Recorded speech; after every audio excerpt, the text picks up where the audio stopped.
This is iFIBER 1 News. Here are today's top stories. Within just a 4-hour period, law enforcement in downtown Moses Lake and Othello issued more than 130 tickets during the annual high-visibility emphasis patrols. The report card is in for student achievement results at Wenatchee High School, and the grade is more than passing when compared with other schools in eastern Washington. A hearing examiner ruled this week that a planned amusement park on a steep Leavenworth Hill can go forward. Grant County's annual outdoor burn ban is set to go in effect on June 1st. From the iFIBER 1 newsroom, this is iFIBER 1 News. And it starts now. Within just a 4-hour period, law enforcement in downtown Moses Lake and Othello issued more than 130 tickets during the annual high-visibility emphasis patrols. There were likely more than a few unhappy drivers in the 148 contacts made during the patrols Monday evening, but there was a simple way to avoid a ticket: buckle up and put down the cell phone. The emphasis patrols involve an officer in plain clothes spotting seatbelt and distracted driving violations and calling them out over the radio to patrol officers waiting down the road. In total, 133 tickets were issued, including 39 for distracted driving and 57 for seatbelt or child car seat violations.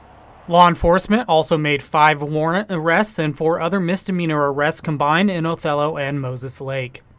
Allison Mitchell, Target Zero manager for the Central Basin Traffic Safety Task Force, said the number of seatbelt and distracted driving tickets issued were unacceptable. And while some people are not happy with the high visibility patrols, the goal is to change driving behavior and save lives. This is Joe Utter for iFIBER 1 News. This segment is brought to you by Change doesn't have to be complicated. With a low-profile microwave hood combination that's ready to install right out of the box. It fits in the same space as your under-cabinet hood, so you can get your microwave off the countertop and make space for the routines worth keeping.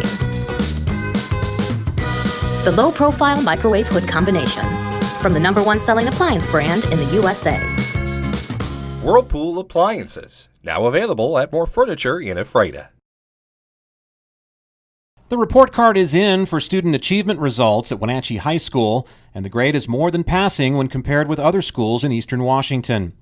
The report is filed annually by the Office of the Superintendent of Public Instruction and the state's Education Research and Data Center to assist parents and educators, as well as lawmakers and other stakeholders, by providing detailed information about Washington's K-12 public schools. The data includes analytics related to the student bodies within the state's 294 school districts, along with their collective achievement information on statewide assessments. In a comparative breakdown of data from the 2017-2018 school year at 10 high schools with similar demographics in eastern Washington, Wenatchee was graded as the highest in graduations at 91%, in addition to placing second highest in state test scores with an index of 6.1 and projections for ninth graders who are on track to graduate at 73.3%, along with third highest in dual credit enrollments with a mark of 60.8%. Wenatchee High School also ranked in the top third in regular attendance and math standards. It does reaffirm the hard work that this staff and our students have put in, and frankly this district has put in over 12 years. I mean, a lot of the data that comes out obviously is really not just about the data around our high school, but it's around students who have been in our system for a long time.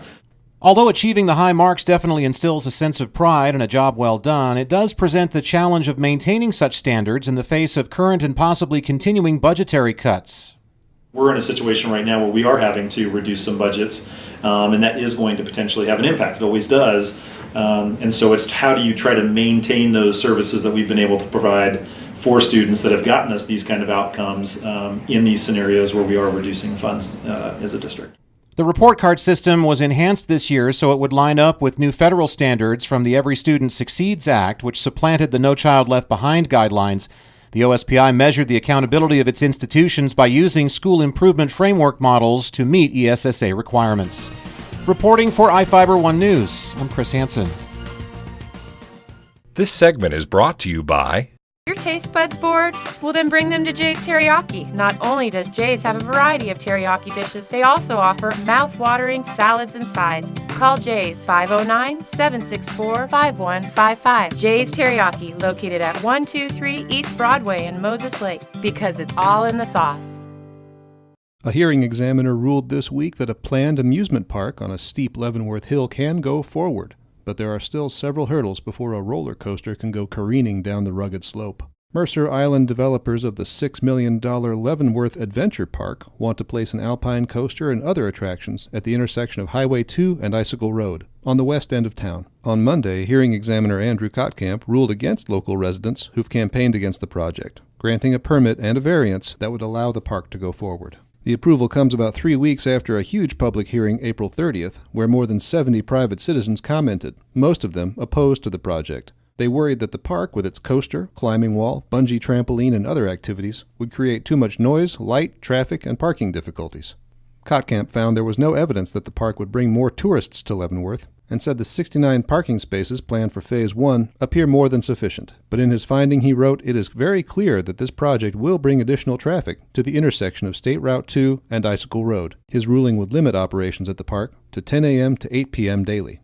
Kottkamp said case law prohibits him from denying an application based solely on community displeasure. A citizens group called Friends of Leavenworth is debating whether to appeal this ruling in court. Jefferson Robbins, iFIBER 1 News. Grant County's annual outdoor burn ban is set to go in effect on June 1st. The countywide burn restrictions passed by county commissioners in 2017 go through September 30th for unincorporated areas of Grant County.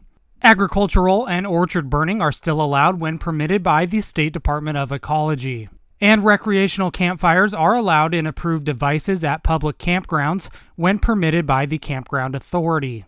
Any recreational campfires at residences and private fire pits are allowed as long as there is 25 feet of non-combustible space around the fire pit, and gas and charcoal barbecues are still allowed. Anyone caught violating the ban faces a $150 fine for a first offense, $300 fine for a second offense, and $500 for the third offense. County officials are also reminding residents that outdoor burning remains prohibited in all cities and urban growth areas when the county burn ban is not in place. This is Joe Utter for iFIBER 1 News. This is iFIBER 1 News. For more information on these stories and other news, visit us online at iFiber1.com or check us out on Facebook.